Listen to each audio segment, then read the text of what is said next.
guys, welcome to Firecracker's Top 10 Starter Houses. We've all been there. We've all started a new world.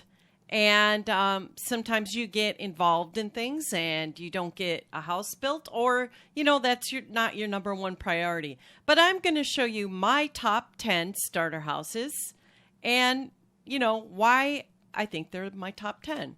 The first house I'm going to show you is the Let's Dig into the Side of the Cliff house. As you can see, I'm in a desert, so you have to be careful where you're digging in a desert.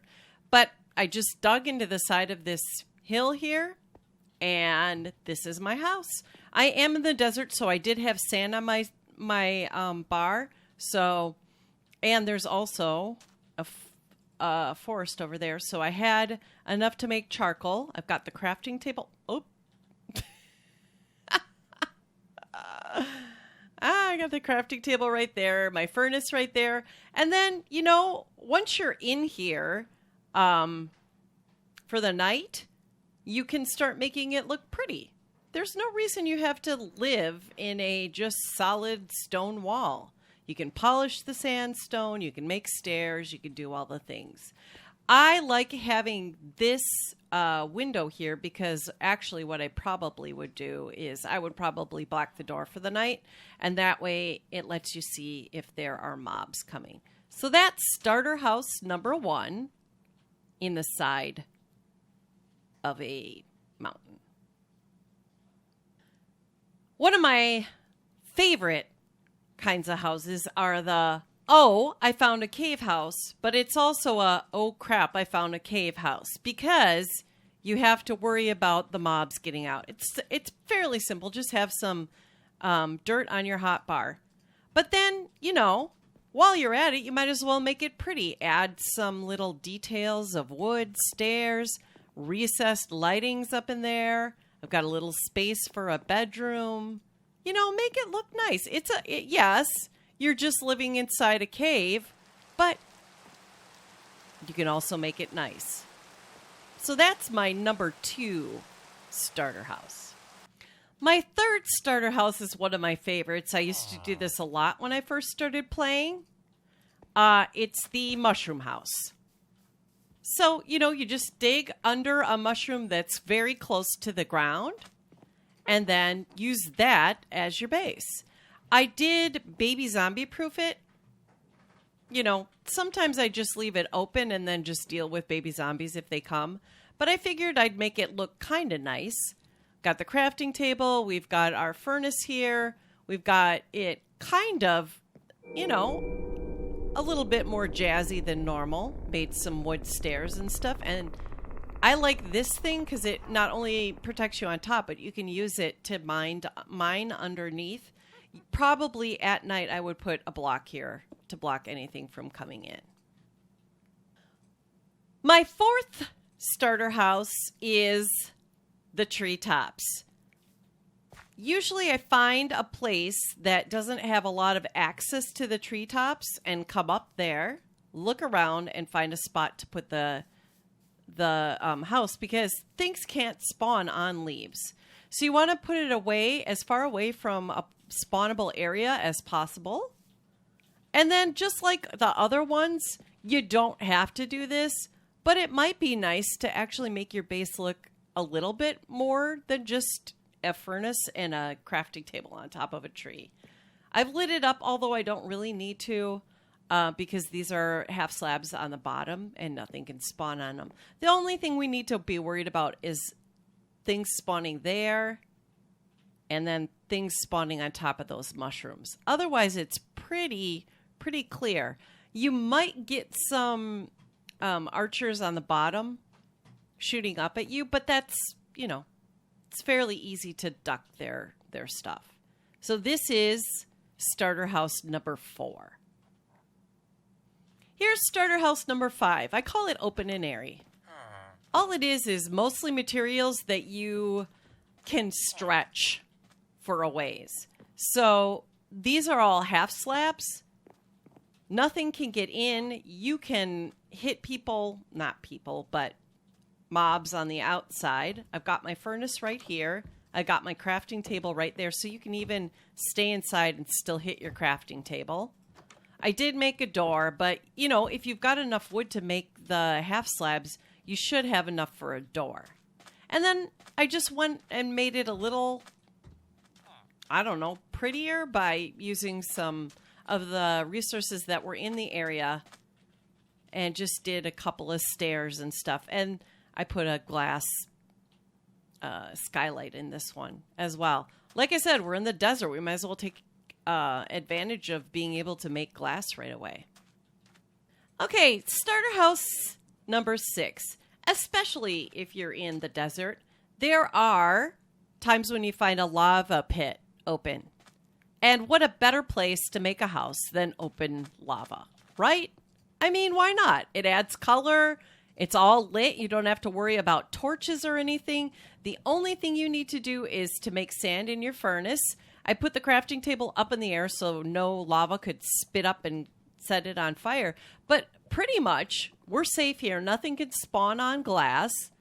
And this is, I think, far away enough. I could even duck if mobs form over there.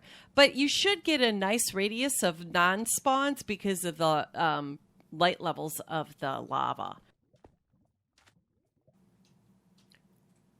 Okay, starter house number 7.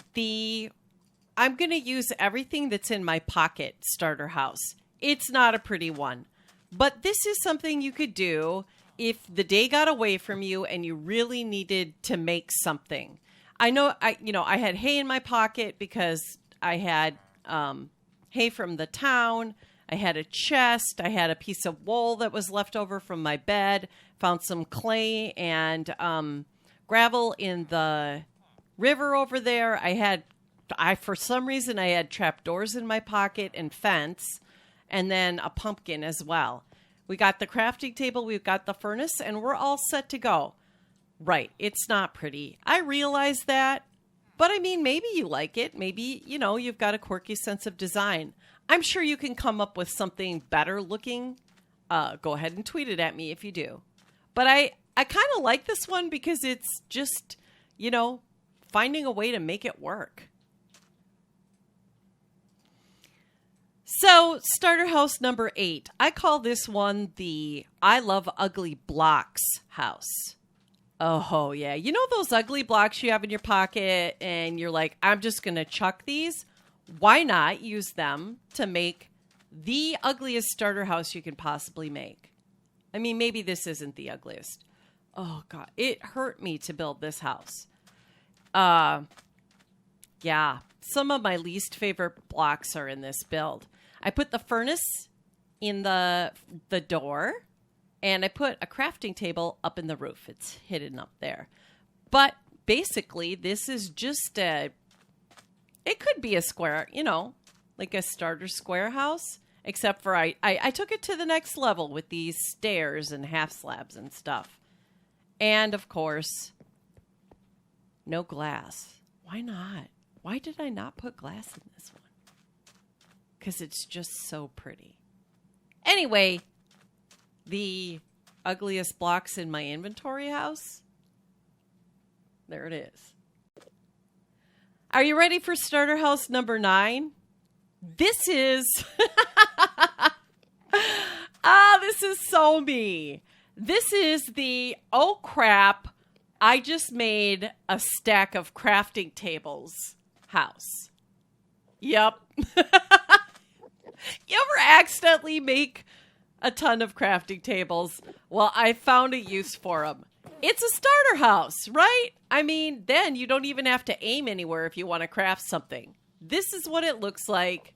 All it has in it are crafting tables and a furnace and some torches.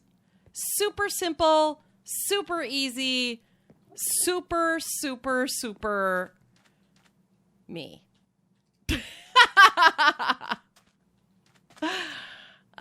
Yeah, I can't believe I've ever done that, but I have.